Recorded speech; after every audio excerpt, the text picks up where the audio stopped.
Assalamualaikum, selamat pagi, warga KPKT. uh, Terima kasih first and foremost, thank you to IKPKT kerana menjemput Mike. Kami pun sebenarnya tak tahu kenapa Mike dijemput untuk high impact leadership. Tapi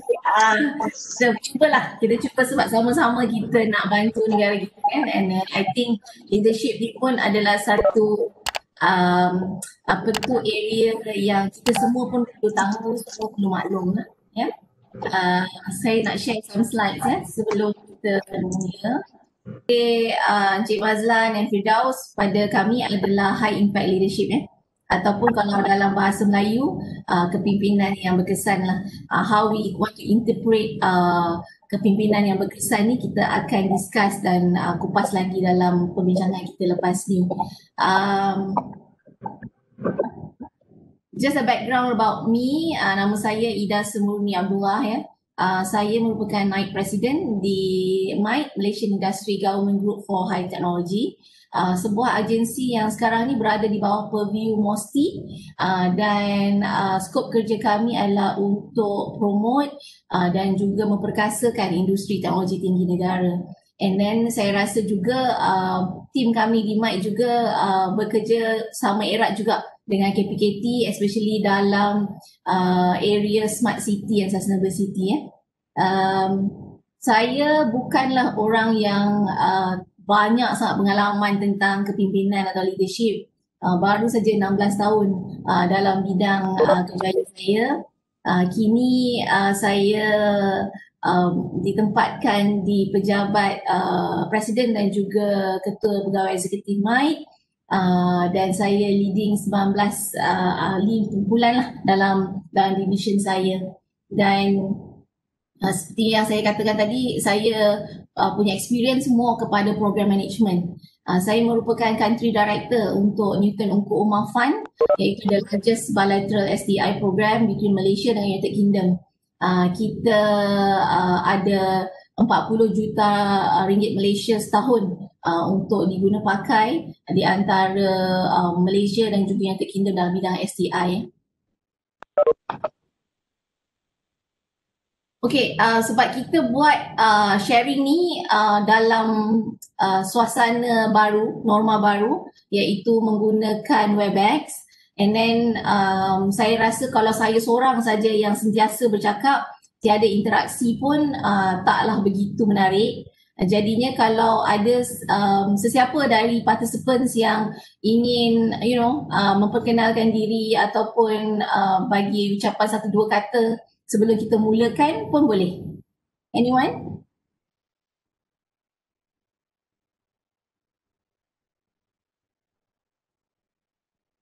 Tak ada. Malu. Oh, saya lagi malu. Cik Khairul Zaman dari mana Cik Khairul? Saya daripada Negeri Sembilan, Pilihan Malaysia Negeri Sembilan. Okey. Sebenarnya saya sekarang pun di Negeri Sembilan. Ya, saya pulang ke kampung kerana mak saya seorang. Jadinya sepanjang PKPB ni saya di Kuala Pilah. Oh, Kuala Pilah. Tak jauh lah, dekat dengan Seremban. Okey yo. Okey, baiklah. Jadi hari ni kita punya sharing talk kita hari ni adalah berkenaan dengan kepimpinan yang berkesan, high impact leadership just to make it more interactive. Saya mohonlah kalau participants ingin participate. Setakat sekarang ni bila kita sebut ataupun kita berbicara tentang kepimpinan yang berkesan, apa tiga perkataan yang selalu keluar dalam minda kita bila kita kata pemimpin tu berkesan ataupun dia adalah seorang pemimpin yang baik? Apa tiga perkataan yang akan keluar? Jadinya saya minta kalau boleh participants kita gunakan sedikit teknologi di sini kan. Kita guna Mentimeter. Kita boleh, you can go in, log in www.menti.com and then gunakan kod yang ada di situ and then boleh vote 3 words yang melambangkan kepimpinan yang berkesan. Nanti bila at the middle of kita punya perbincangan nanti, saya akan keluarkan vote yang dah diberi oleh semua participants.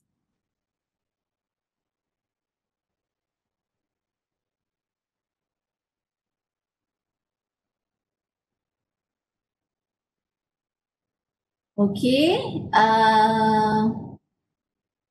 alright. Mungkin saya mulakan dengan apabila kita berbicara tentang kepimpinan, bagaimana nak jadi pemimpin yang berkesan, satu perkara yang sangat penting dan juga kita tak boleh pandang enteng adalah cabaran semasa yang kita hadapi sekarang. Dan kalau tuan-tuan saudara-saudari mungkin sering dengar perkataan the VUCA world kan, tapi apa itu VUCA world sebenarnya? So VUCA tu, V tu adalah untuk volatility ataupun ketidakstabilan. Dan sekarang ni especially dalam keadaan pandemik sekarang terlalu banyak ketidakstabilan yang sedang berlaku pasaran kewangan, komuniti kita jatuh dan juga trend sosial juga berubah-ubah. Uncertainty, ketidakpastian, kesan alam sekitar, globalisasi, decentralization. And then bila kita cakap pasal kerumitan, terlalu banyak yang rumit sekarang, semuanya nak smart ya. And then juga ambiguity lah, kekaburan. Sebab a lot of things very kita tak dapat lihat dengan jelas sekarang ni ya. And then ini bukanlah cabaran semasa, tetapi inilah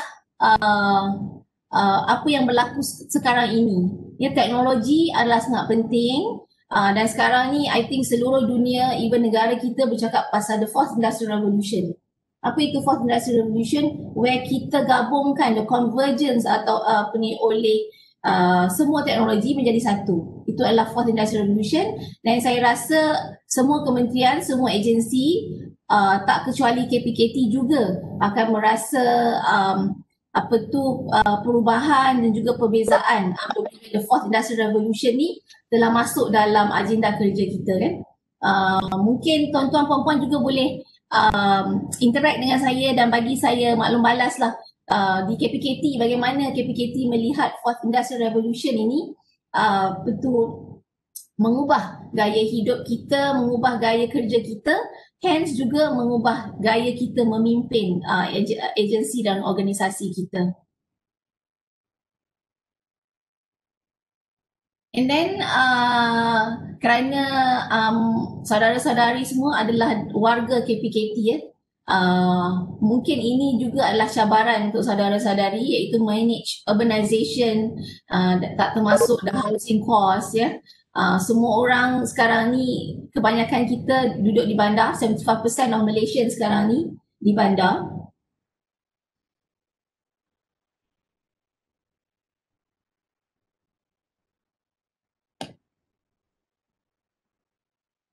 Okay, and then dan kita punya rate urbanization adalah 4%, iaitu among the fastest paling cepat di Asia Tenggara. Jadinya ini merupakan cabaran-cabaran lah, especially untuk pihak berkuasa tempatan, iaitu tuan-tuan dan puan-puan semua, bagaimana nak manage bandar-bandar dan juga kerajaan tempatan di bawah seliaan tuan-tuan dan puan-puan.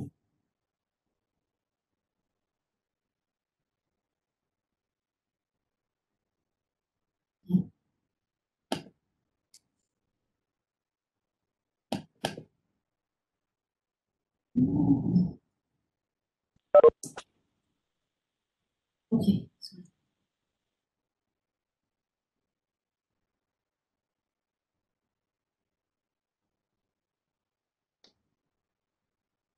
Sorry, ada apa ni tadi, ada silap sikit, sorry ya. Okay.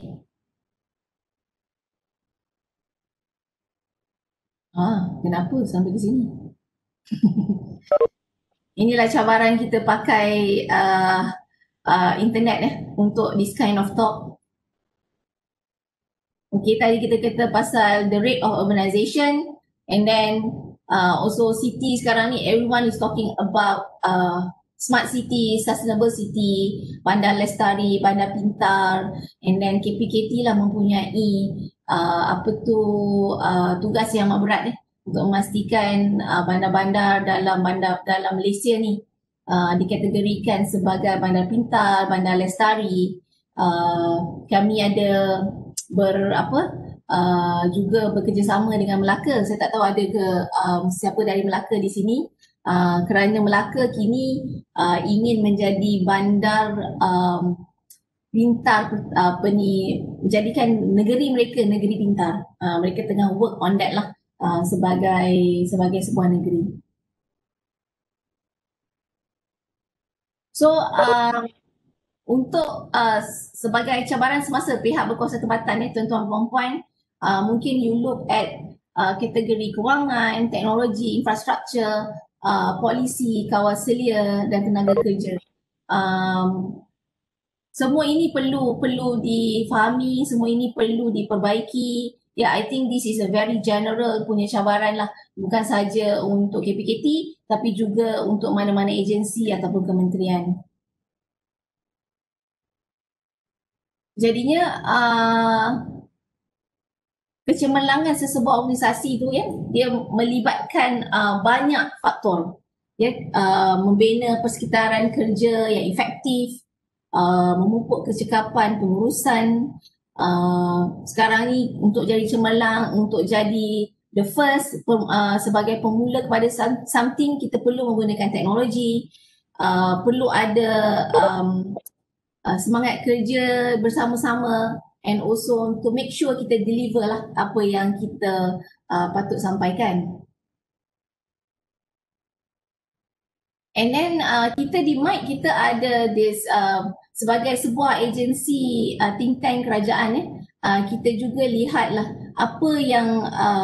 apakah yang diperlukan oleh organisasi dari segi organizational drivers mereka. So elemen-elemen yang penting adalah seperti leadership, iaitu kepimpinan. Kepimpinan ni memang di mana-mana organisasi atau institusi pun kepimpinan itu merupakan salah satu tongkat yang utama. Pemimpin dan cara kepimpinan yang betul sangat diperlukan oleh satu organisasi lah. And then the organizational design itu sendiri, the structure of the organizational, and then the people, siapa yang kita letak untuk jawatan ataupun pos apa juga sangat penting. Ia akan membawa, perkara itu akan bawa kita, organisasi kita ke depan maupun ke belakang lah. And then kita punya service delivery and also culture of the organisation itu sendiri. McKinsey juga dia punya 7S framework untuk this kind of organizational punya model kan. Dia kata what are the shared value yang perlu ada oleh sesebuah organisasi jika mereka ingin menjadi organisasi yang cemerlang. So yang paling penting, antara yang paling penting adalah the soft F tu, the soft skills, seperti skills yang diperlukan, staff yang betul, style bekerja yang betul, and then strategi organisasi, struktur organisasi dan juga sistem organisasi. Sebenarnya apa-apa pun sama je parameter yang dilihat. Yang penting kita sebagai pekerja, kita sebagai pemimpin perlu lihatlah apa yang kita boleh buat untuk memperbaiki cara kepimpinan kita dan juga cara kita berinteraksi, especially dengan team members kita kalau kita ada staff operasi dan sebagainya.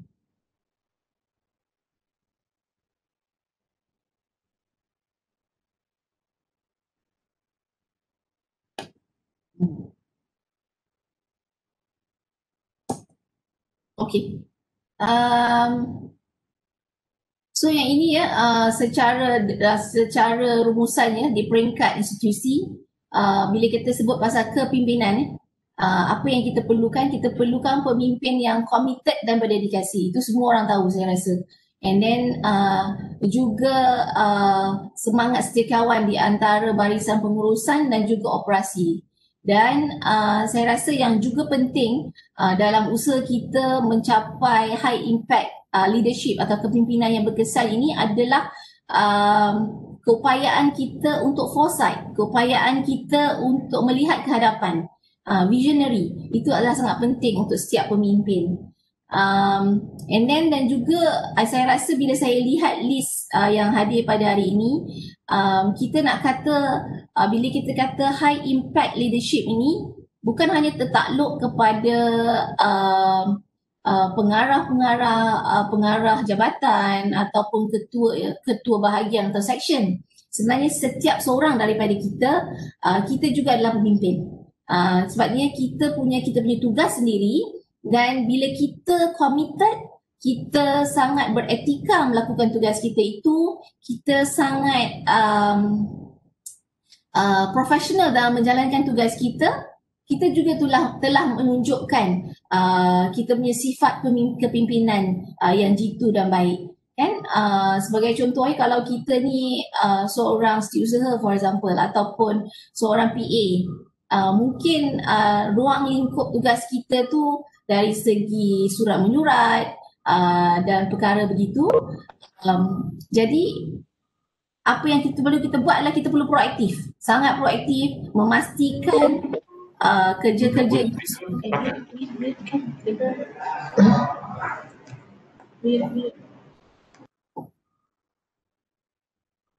memastikan kerja-kerja itu semua dibuat ataupun diuruskan dalam keadaan yang penuh dengan sangat profesional. Ya, itulah elemen kepimpinan yang perlu ada oleh semua orang. So bila kita kata high impact leadership ni bukan hanya untuk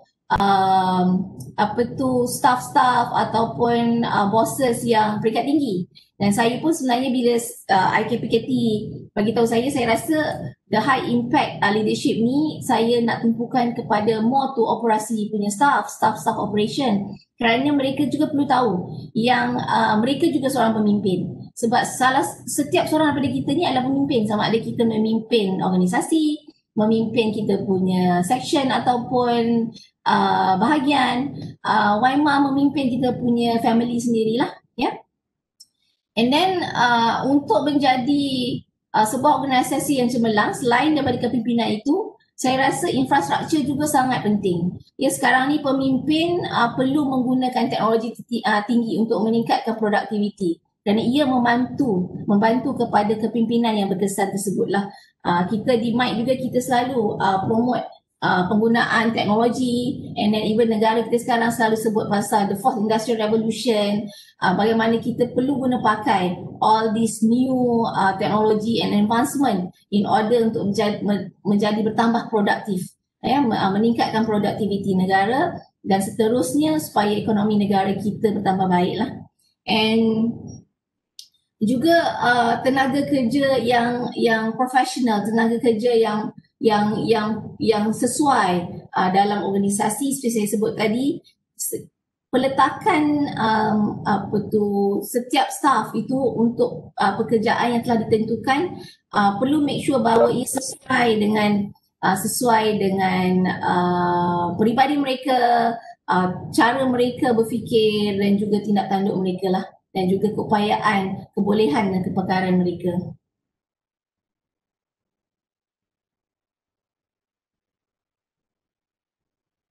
Jadinya ini just a recap, ya. In order to become organisasi yang cemerlang, kepimpinan yang berwibawa itu sangat penting. Ya, berfikiran masa depan iaitu foresighting, ya, sangat penting. Kita visionary, kita proaktif dan lihat apa yang akan berlaku pada masa depan supaya kita boleh menguruskan bukan hanya diri kita tetapi juga team member kita ke arah yang lebih baik. And then juga tenaga kerja perlu produktif lah, ya.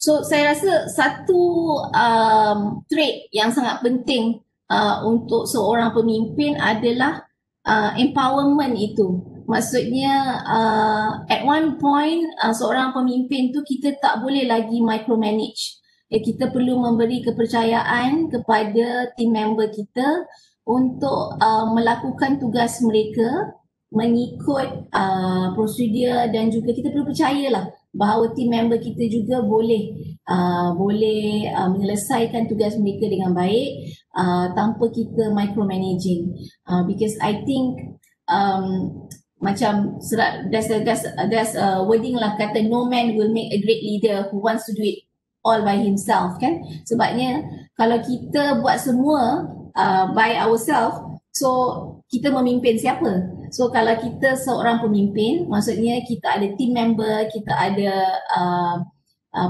rakan-rakan sekeliling kita.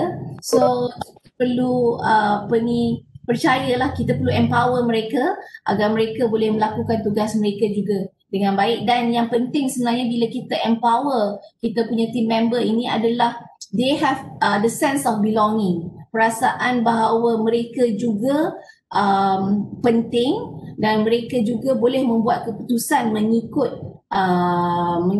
apa yang dibenarkan. And then ini sangat penting. Leadership is not a position or a title, it is action and example. Seperti yang saya katakan tadi, bila kita kata pemimpin ni bukan semata-mata pengarah itu seorang pemimpin, tidak. Setiap seorang daripada kita adalah pemimpin. Kerana leadership itu iaitu sifat kepimpinan itu semua orang perlu ada. Ya, walaupun kita sebabnya setiap seorang daripada kita ni, apa tugas yang kita telah diberikan kepada kita sebenarnya ada kepentingannya dan sangat penting. Jika kalau kurangnya ataupun tak jadi tugas tersebut, dia akan pincangkan the whole organisasi atau pincangkan the whole deliverables tersebutlah. So di peringkat individu untuk menjadi pemimpin yang berkesan, pemimpin yang baik, satu pertama kita rasa ini semua orang, I think semua orang tahu, anjakan paradigma itulah untuk membina kemampuan diri sendiri. So and then saya rasa sifat yang penting juga adalah perlu sangat terbuka. Jika kita seorang bos, mungkin perkara yang baik juga untuk mendengar pendapat, mendengar opinion daripada kita punya subordinate juga adalah satu cara yang baik. And then yang kedua, seperti saya nyatakan tadi, adalah manfaatkan teknologi terkini. Ya, kerana pakai teknologi ini akan membolehkan kita meningkatkan produktiviti, meningkatkan efisiensi kita dalam melakukan tugas-tugas seharian kita kan.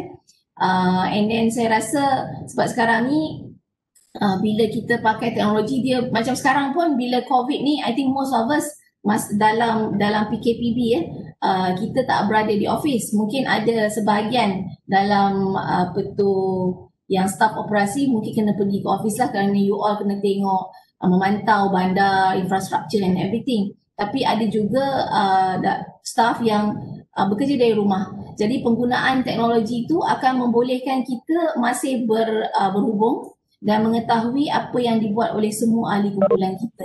And then satu lagi saya rasa yang sangat penting untuk mencapai kepimpinan yang berkesan di peringkat individu ni adalah pembelajaran yang berterusan.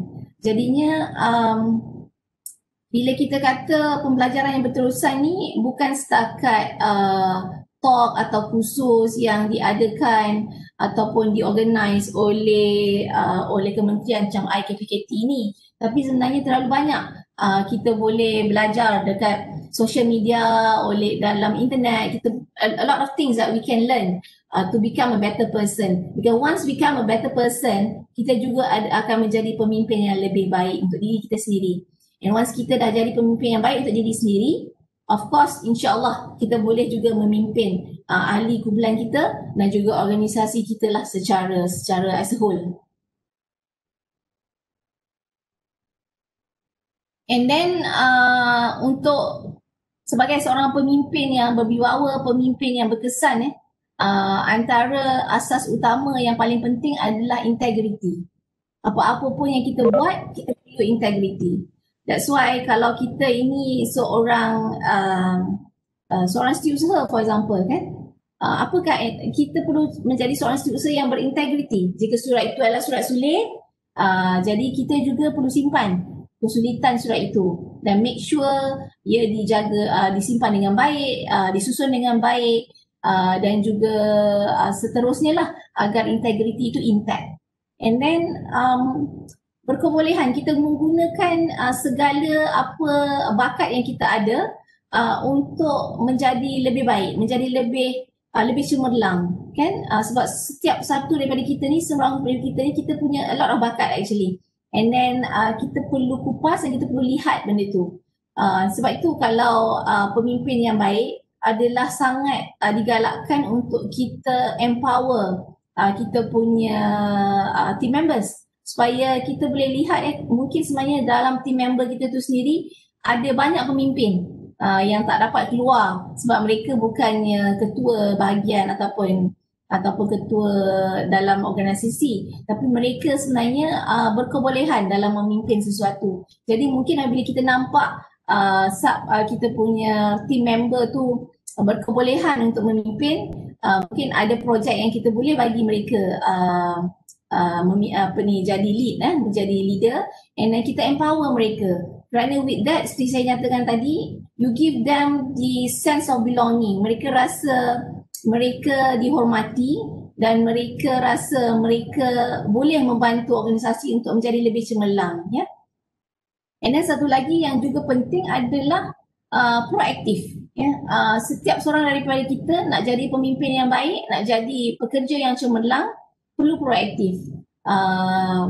Kadang-kadang kita selalu nak tunggu apa ketua kita kata suruh buat. Tapi sebenarnya there's a lot of, kita perlu jadi proaktif dan kita perlu lihat. That's why foresight itu very important. Apa yang kita boleh bantu, bagaimana kita boleh bantu untuk menyelesaikan suatu masalah. Dari mana pun kita berada, kita boleh bantu untuk menyelesaikan masalah-masalah tersebut lah. And then sebenarnya setiap seorang daripada kita ni kita boleh jadi pemimpin regardless siapa kita, di mana kita dan bila. Ya, yang penting kita diberi peluang dan kita juga ingin beri peluang pada diri kita sendiri untuk menjadi pemimpin. Kan jadi yang macam saya kata tadi lah, pemimpin ni memang bukan sebab saya tahu hari ni ada juga staff yang dari bidang dari supporting staff and everyone, mereka juga anda juga boleh menjadi pemimpin dan layak untuk jadi pemimpin kerana sebenarnya di rumah pun anda seorang pemimpin. Anda memimpin isteri anda, anak-anak anda, suami anda dan sebagainya. Okey, sekejap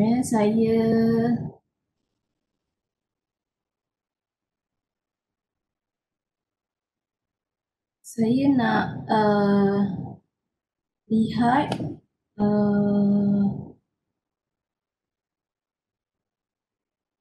Mentimeter kita kalau ada yang dah isi sekejap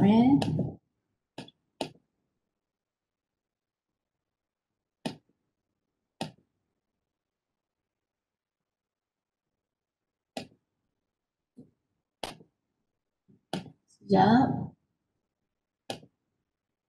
dia dah terstart sekejap saya buka Mentimeter sebentar.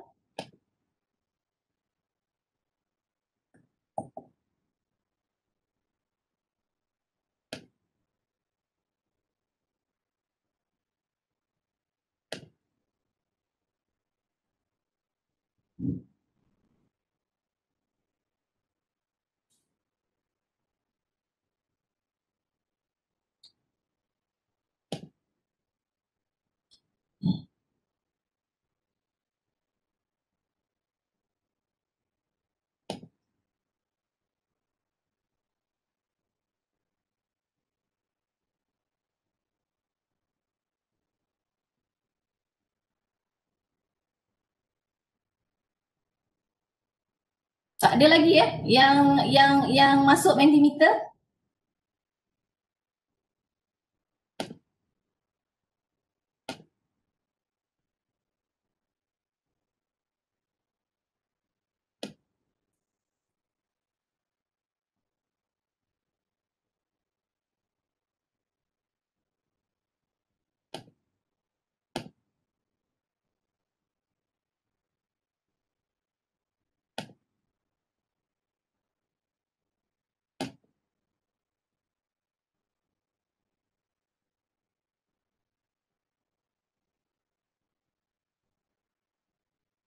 Jadi I think yang penting juga kita perlu jadi the best version of diri sendirilah. ya apa yang terbaik, bagaimana untuk jadi seorang yang baik, kerana itu juga adalah sifat pemimpin yang berkesan.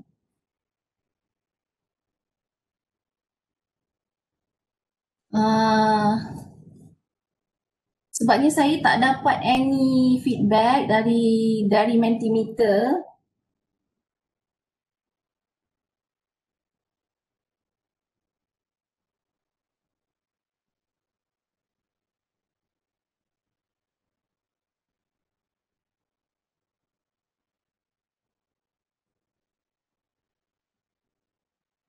So tuan-tuan dan puan ada apa-apa nak tambah ke ataupun ada apa-apa yang nak dikongsi tentang kepimpinan ataupun any issues ataupun example of good pemimpin yang ada di organisasi anda, bolehlah kita sama-sama dengar and then we actually discuss together. Puan Ida, do you hear me? Ya, saya dengar. Saya Akmal. Saya just ada satu isu lah di mana staff-staff ni dia terlampau semangat untuk melaksanakan sesuatu task yang mana sampaikan mereka mengabaikan masa cuti tu untuk gunakan untuk bekerja lah. Ini satu benda yang agak pelik juga lah berlaku dekat saya punya organisasi. Mana saya menasihatkan mereka supaya melakukan kerja ni di waktu kerja dan luangkan masa dengan family. Tapi how kita nak pastikan mereka tu buat something task tu on 85 punya work hour lah. Saya rasa Cik Akmal ni you have a very good team member mereka sangat seronok bertugas. Meaning you don't have issue of ada team member yang tak produktif sebab semuanya over reactive, proaktif dan semuanya. Tapi saya rasa betul sebagai seorang ketua apa yang Cik Akmal buat iaitu menasihati bahawa work-life balance tu is very important. Sebabnya kehidupan kita ni kita hidup bukan untuk bekerja saja. Kita ada family dan juga kita juga ada ibadah yang perlu kita lakukan setiap hari. Kalau kita dah nasihatkan, mungkin kita juga, saya rasa salah satu lagi caranya adalah kalau mereka ni sangat seronok bekerja, apa kata tuan juga bawa family mereka bersama dalam situasi itu, macam kita buat family day di office ke, di kawasan office untuk supaya family mereka juga tengok apa yang ayah ataupun suami ataupun wife mereka lakukan, and then they can do it together kan. And then itu dapat membantu mereka bonding lah di antara family tu. Tapi nak kata masalah juga tu kalau rajin sangat tu. So sekarang ni kalau Encik Akmal buat macam mana sekarang Encik Akmal? Lepas nasihatkan and then ada nampak perubahan ke atau mereka tetap juga bekerja dari pagi sampai malam? Bila saya nasihatkan supaya jangan datang pada hari Sabtu dan hari Ahad, yang peliknya mereka nak datang juga. Jadi saya terpaksa lepaskan mereka untuk datang jugalah. Dan saya nak kongsikan satu staff ni, dia sakit tau, dia sakit. Kemudian saya maklum kat dia untuk supaya dia dapatkan MC. Kemudian dia maklum kepada saya, harap-harap doktor tak pakai MC lah kat dia hari tu. Satu benda yang pelik juga lah berlaku pada one of my staff ni. Jadi dia overproduktif. Atau saya rasa mungkin culture kerja di organisasi Encik Akmal tu sangat produktif dan sangat seronok sampai your staff semua seronok ada kat office, which is I think a good thing lah kan, something yang good. Tapi yalah, sebagai ketua saya rasa memang Encik Akmal perlu nasihatkan lah, and then bahawa work-life balance tu is very important.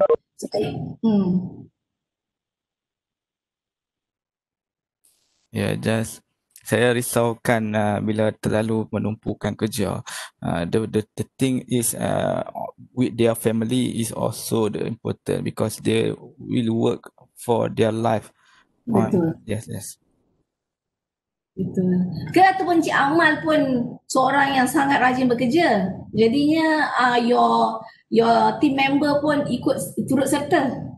No, I'm always saya sentiasa memastikan pada di waktu bekerja tu saya fully using masa 85 tu lah. Dan mungkin saya selalu bagi motivasi kepada pekerja ni supaya kita buat sesuatu target tu bukan untuk organisasi nombor 2 tapi untuk diri sendiri lah. So bila kita capai tu untuk kita rasa seronok dan kita boleh berikan penghargaan kepada diri sendiri, kita dah capai target yang kita sendiri tetapkan.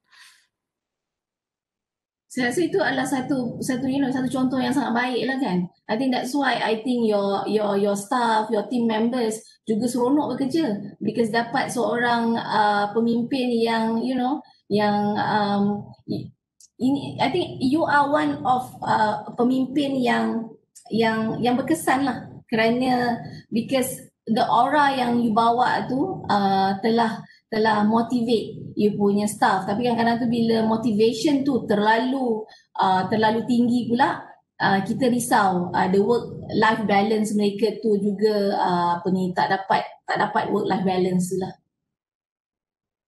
Cik Akmal dari Kedah ke Cik Akmal? I'm from Majlis Perbandaran Kangah.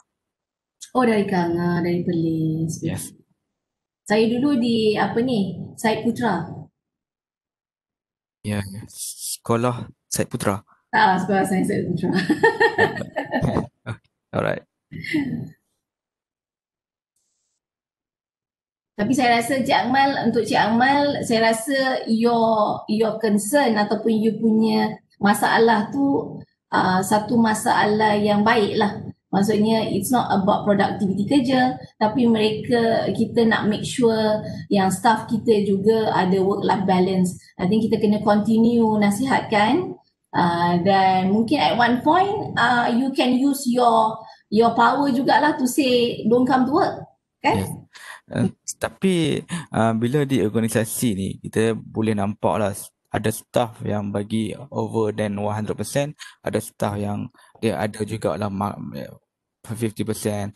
So staff yang mempunyai prestasi yang tinggi ni dia macam encourage the other staff untuk bertindak lebih memberi produktiviti yang saya nampak lah. Saya rasa tu bagus lah. Maksudnya saya rasa Majlis Perbandaran Kangah ni you punya culture tu adalah culture yang sangat positif. Kerana because bila aura positif ni dia boleh berjangkit kan dari seorang ke seorang, and then cuma sekarang ni saya rasa yang kita perlu as a leader, you need to make sure everything has its limits.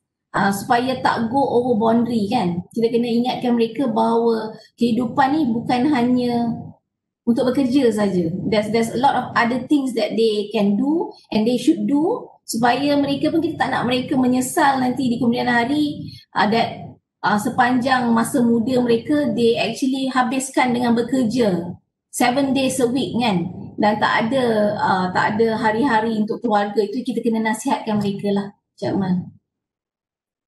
Yeah. I think this also the important thing yang kena balance lah. The keyword dia kena balance lah kan. Betul. Saya rasa pun Cik Amal sendiri pun I think you are a good motivator as well. I think maybe perlu lebih istiqamah dalam memberi nasihat bahawa work-life balance tu is very important lah. Tapi Alhamdulillah lah. I think and then Bandar Kangah would be very very happy and mudah sebabnya you ada staff yang sangat produktif dan sangat sangat berdedikasi. Ya, itulah. Saya berharap saya dapat beristiqamah dan always dapat berikan yang terbaik kepada staff saya lah. Sebab motivation ni dia macam penggerak kepada productivity Puan. Betul.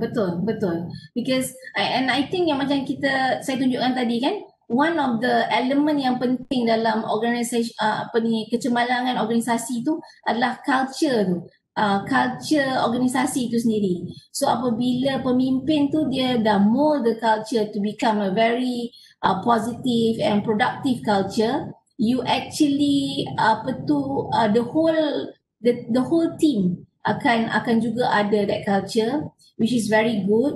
Cuma mungkin kadang-kadang overboard lah, terlalu inginkan kecemerlangan tu sampai kita lupa yang kita juga ada family ataupun ada komitmen lain yang juga kita perlu beri perhatian lah.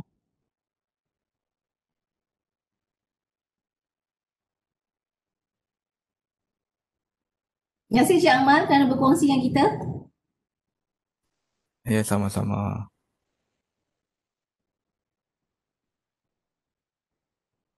Ada yang lain ingin berkongsi dengan kita?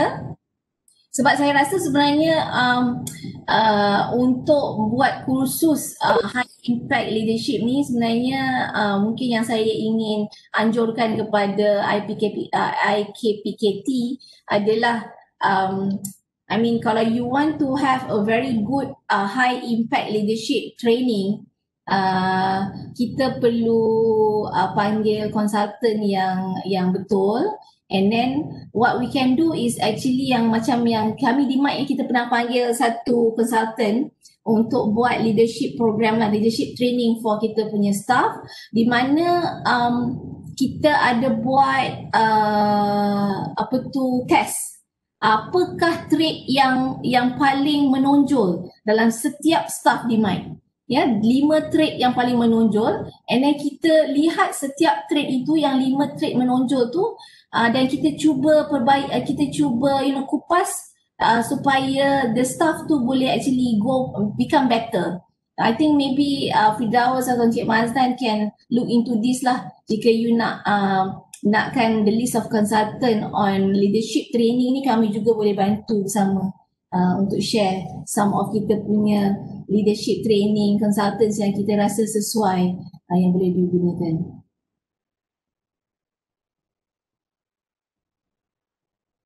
Anyone else ada apa-apa yang nak di-share ataupun ada isu yang kita boleh bincang bersama?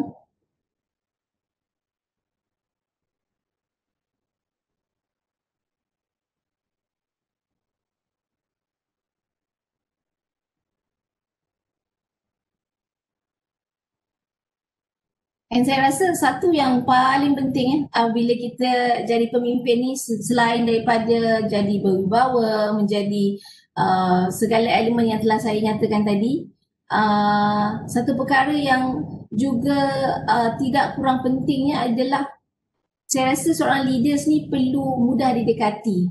Jadi kalau nak mudah didekati tu, perkara yang paling mudah yang kita senang buat adalah actually kita senyum lah. Kita senyum dengan kita punya team members, and then apabila kita ada that bonding together, saya rasa kita boleh, we can lead our team more productively.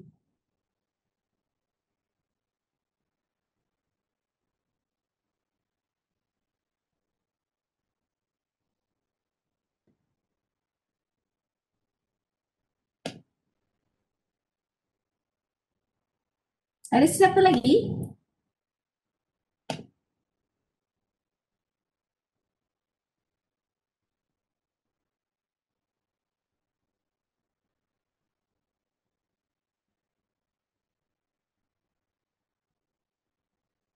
Juga.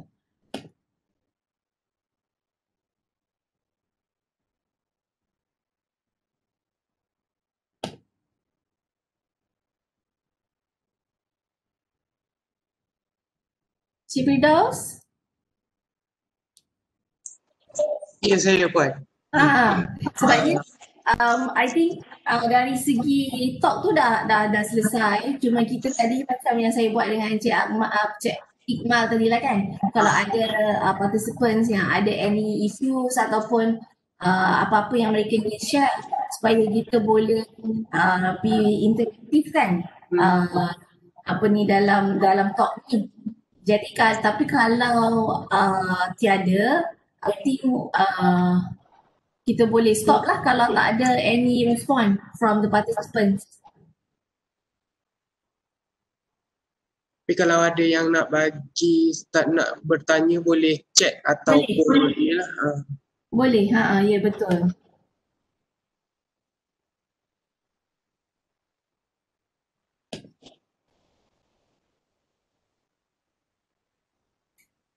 pada peserta-peserta yang ada soalan boleh chat ataupun terus direct.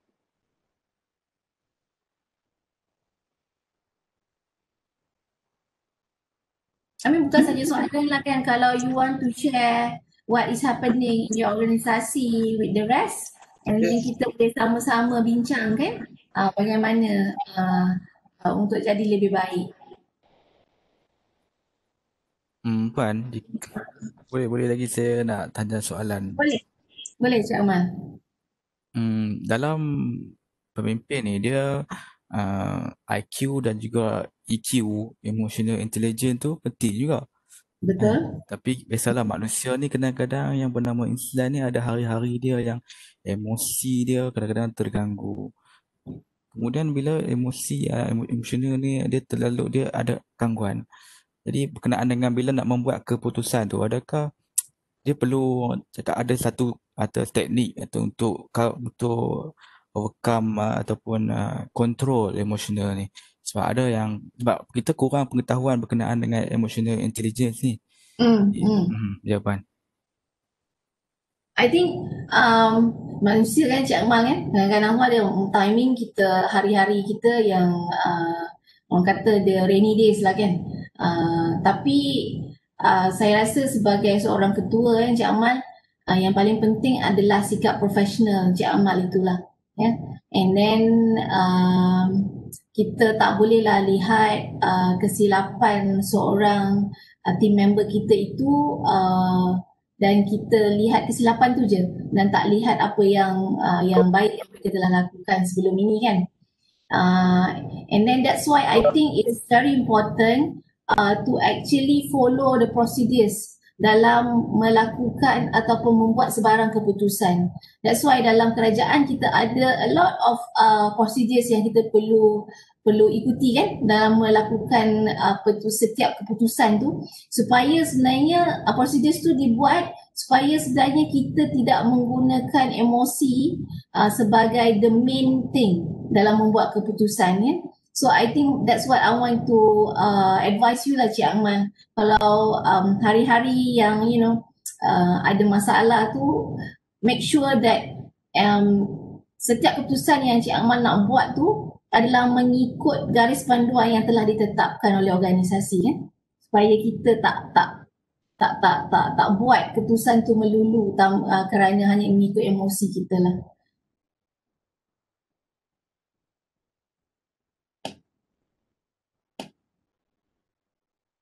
Okey. Ada satu yang tanya ni kan, bagaimana cara untuk berdepan dengan ketua yang suka menerima pendapat atau cadangan anak buah? Macam yang saya maklumkan tadi kan, pemimpin yang berkesan ni they cannot do things all by themselves. Dan sebenarnya jika kita empower, kita beri kepercayaan kepada anak buah kita, you give them the sense of belonging itu.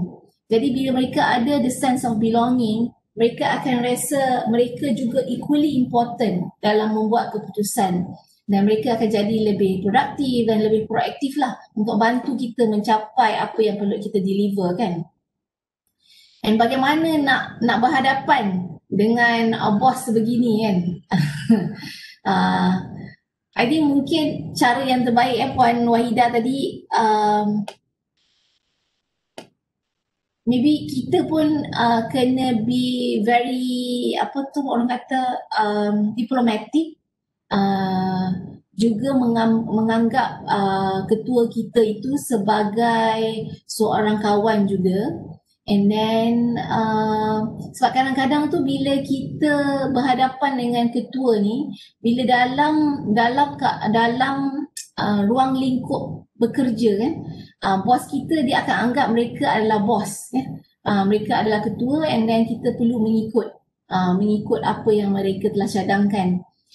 Tapi apabila kita berbincang bukan sebagai ketua dan juga anak buah, tapi lebih kepada kawan, saya rasa mungkin ketua puan dapat menerima cadangan lah. Tapi itulah sebenarnya yang paling penting, sebab kadang-kadang ni memang ada ketua yang because all these things juga berkait rapat dengan bagaimana cara mereka dibangunkan, di nurture, ataupun bagaimana mereka dengan ketua mereka yang sebelum-sebelum ni. So memang bukan mudah untuk seorang ketua nak mendengar pendapat anak buah, tapi they need to learn.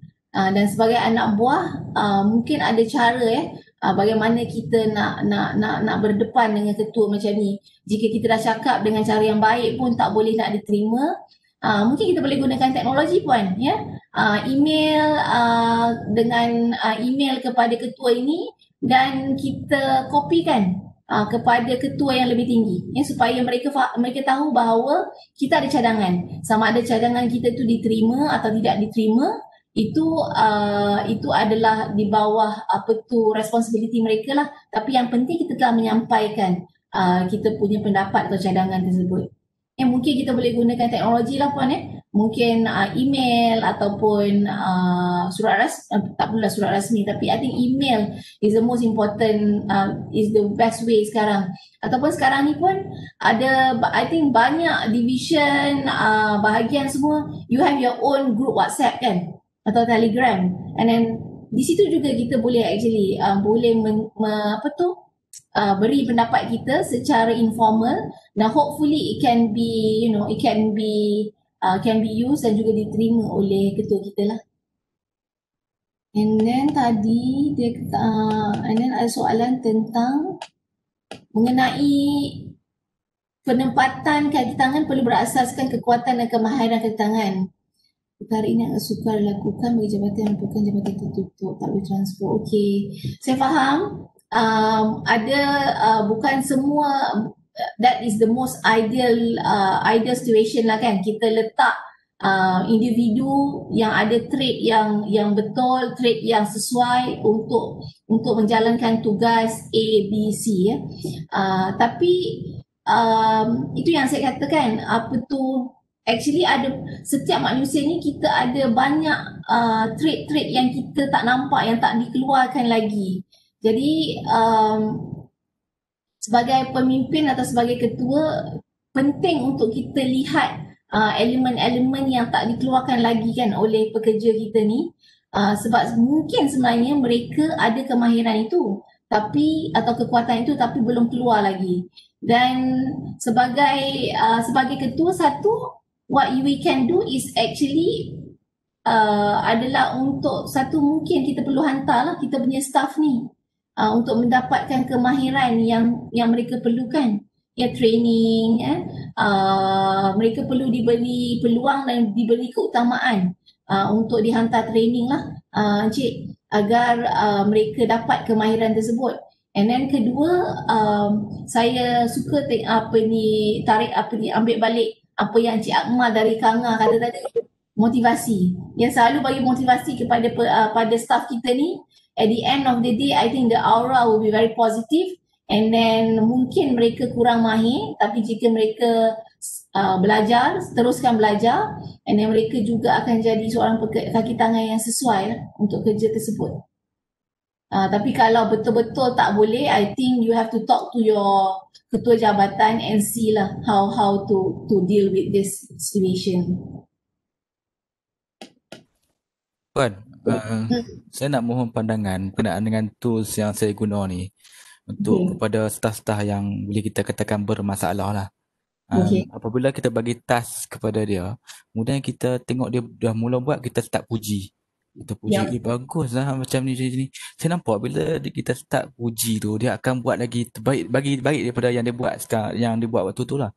Saya tak tahu kalau tools tu bagus ke tak bagus. Nak mohon pandangan puan berkenaan dengan yang kaedah yang saya gunakan. Saya rasa kalau tanya saya lah kan, Cik Akmal, I think that is a very good tool. Tapi kadang-kadang tu bila kita puji kan, ada limit jugalah Cik Akmal. Jangan puji terlalu tinggi apabila mereka belum mencapai lagi deliverables yang ditetapkan itu kan. Tapi pujian tu sangat penting. Saya rasa that is a very positive thing that you do, yang telah mengubah culture organisasi Encik Akmal. Dan saya rasa boleh bagi pujian tu perlu, tapi juga mungkin boleh beri kritik membina as well, supaya there's a balance kan. It's not just pujian melambung tanpa you put the feet on the ground. Mungkin ada perkara-perkara lain yang perlu diperbaiki juga, kita perlu beritahu jugalah, perlu inform pada mereka dah memang bagus apa yang mereka telah buat, tapi ada juga lagi yang perlu diperbaiki, yang boleh diperbaiki agar kita sama-sama jadi lebih baik.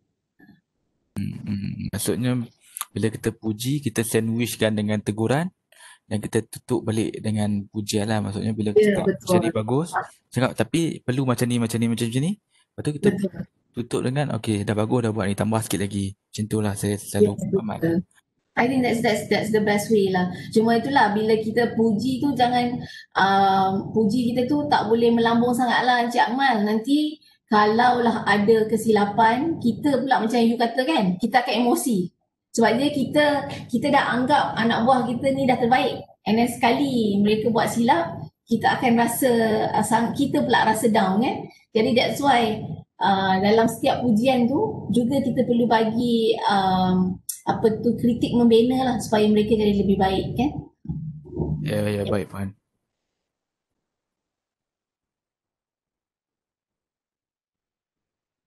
Saya rasa kalau ada tim participant yang lain yang lebih bereksperience, sebab saya pasti ada yang lebih experience daripada saya, daripada Cik Akmal. Maybe you can also share your experience and share how the methods that you do lah kan, untuk membimbing your team members.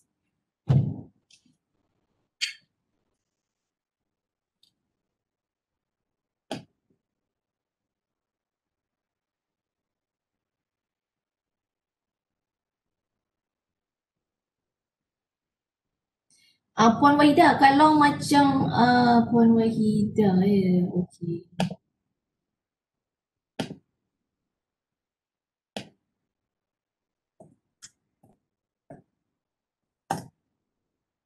Kalau ada yang nak chat privately dengan saya pun boleh ya, kalau ada apa-apa.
Firdaus, kalau tak ada apa-apa lagi, saya rasa mungkin kita boleh wrap up dulu. Tapi di ruangan chat saya ada letakkan ya saya punya, mungkin ada yang participants yang segan ke nak berbincang ke apa.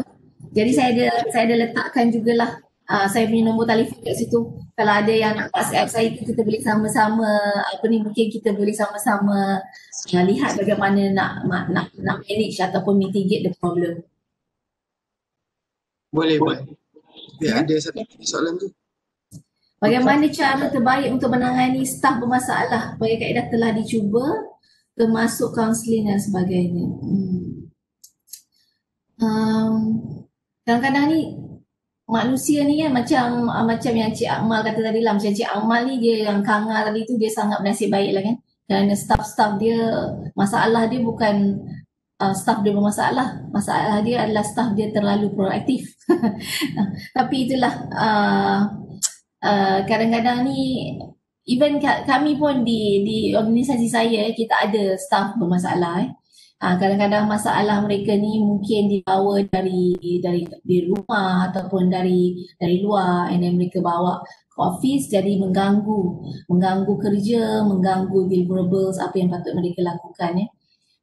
I think sebagai ketua dan sebagai organisasi, jika Cik telah lakukan semua kaedah yang telah ditentukan, iaitu kita dah bagi counselling, and then kita dah bagi warning, I'm very sure, and then the last option adalah exit policy lah.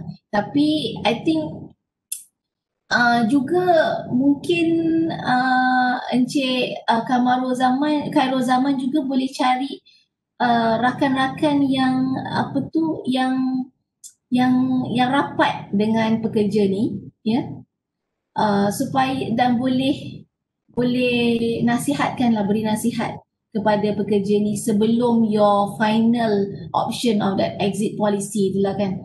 Sebab yelah, kita ni ada EQ, ada IQ kan. Empathy is very important. Kita nak empathy, dan kita perlu empathy, tapi juga perlu strict lah kepada staff kita. Need to be cruel to be to be kind. Okay. Betul? Mungkin betul bila mereka telah mendapat dapat hukuman yang sewajarnya tu, baru mereka berubah. That is why the pendapat need to be cruel to be kind tu keluar kan.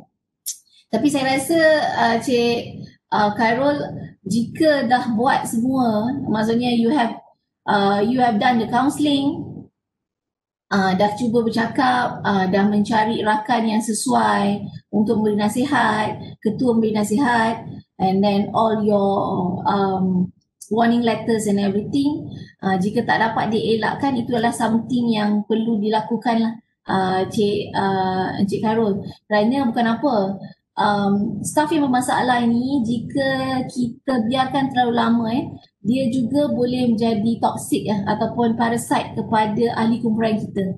Kita takut ahli kumpulan kita yang lain juga akan terjebak menjadi staff bermasalah. Kerana bila staff lain tengok, oh kalau you ada masalah ataupun you buat silap pun, silap besar pun, tak ada siapa yang ambil tindakan. So it's not good jugalah untuk staff-staff lain, untuk moral staff-staff lain. So there are times where you need to be cruel lah, to be kind, as you said. Yes. Bagaimana nak menjadi pemimpin yang meminda positif? Cik Akmal memang dah positif, Cik Akmal. Dari apa yang you cerita tadi, memang you dah sangat positif, dan saya rasa Majlis Pembandaran Kanga is very fortunate to have you there, kerana you telah berjaya. Because I think from what you cerita tadi, how you manage to have a very productive, a very proactive team members, itu adalah dari bermulanya daripada seorang pemimpin yang sentiasa positif lah. So I think bagaimana nak jadi sentiasa berminda positif tu, you have to tak stop learning lah, Cik Akmal. You know, a lot of things you kena belajar kan. Kita, and then sekarang ni kalau kita buka internet pun kita boleh see what are the tips ataupun cara untuk sentiasa berfikiran positif.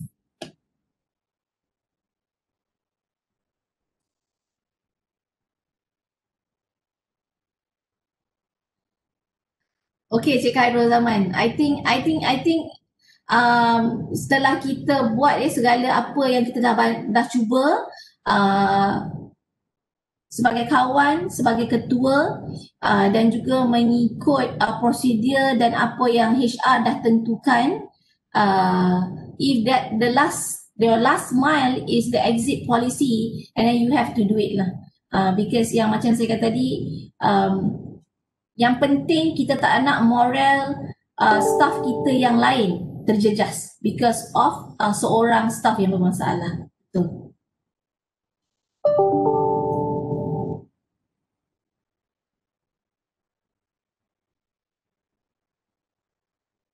Okay. Firdaus, macam dah tak ada tapi saya tinggalkan nombor telefon. Jadinya kalau ada participants yang nak tanya soalan lagi, saya pun tak adalah mahir sangat. Tapi kita boleh sama-sama bincanglah bagaimana cara nak menyelesaikan masalah itu kan, ataupun opinion itu. Okey, terima kasih kepada Puan Ida atas inilah ceramah dan taklimat yang diberikan pada hari ini untuk berkongsi kepada kita. Semoga menjadi satu kebaikan kepada kita untuk terus majukan agensi masing-masing ke arah yang lebih cemerlang lah. Betul. Okey. Dan terima kasih juga kepada peserta-peserta yang sudi menyertai khusus pada pagi ini, dan semoga menjadikan kita lebih baik pada masa akan datang. Okey, terima kasih banyak-banyak kepada Puan Ida Asmuni atas taklimat ceramah beliau pada hari ini. Okey, kita boleh akhiri khusus kita pada pagi ini. Okay, terima kasih semua. Assalamualaikum. InsyaAllah kita dapat jumpa lagi nanti. Terima kasih.